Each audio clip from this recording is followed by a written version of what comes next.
the ring was set up at the Calhoun Beach Manor Hotel, and they had a room, and we put up the ring. And my job, because I was raw, green, would be to go into the control booth, a dark control booth. It's all dark. There's just a few lights from dials, a lot of dials, and the wrestlers would be dressing downstairs. I didn't even see the wrestlers until they came past this open door, which was always open, light in the hallway, so you could see the wrestlers go by.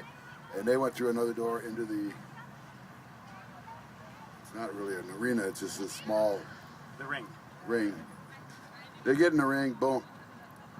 And I just see them briefly, boom, boom, boom. They'd go by, and the show would be over, and I'd tear down the ring, go to the next town. Anyway, I'd done this for several weeks, and then all of a sudden, one of the wrestlers stopped at the door, looked in, and he's got this big, mean-looking face. And he points his finger, and he says, "You'd make a good German." And boom, he went to the ring. Well, I'd never met him. I'd never seen him before.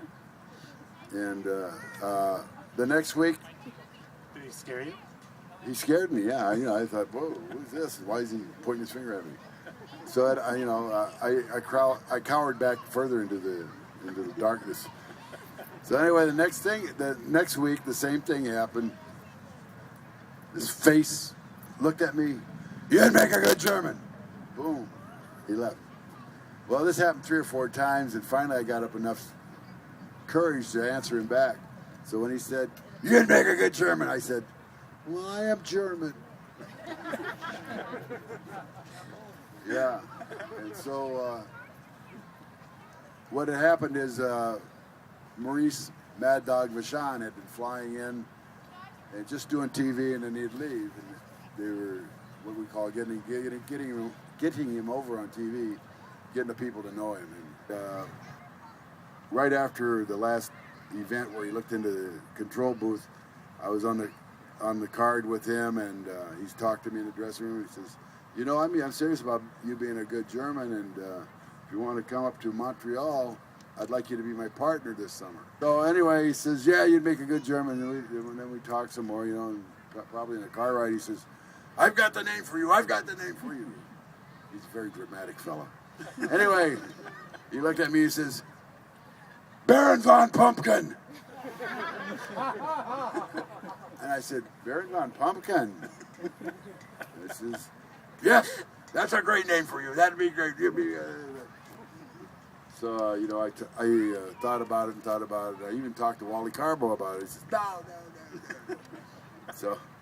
So I says, I think I'd stick with my name, my last name, and Baron sounds okay, because when I got my first haircut, my dad gave me a crew cut, and he said I looked like the Kaiser. So I figured, well, maybe I am a Baron. I don't know. And I am 3/4 German, some Scotch, Irish, English, and other stuff in there. But anyway, what was the question? The question was how you became Baron Von Raschke. And that's it. I'm not supposed to say this, but I met my lovely wife, Bonnie. I just met her, and she became my wife. And about a month later, we moved to Montreal, Canada. And as soon as I put my feet on the ground, I was Baron Von Raschke. And the rest is history. And that is all you need to know.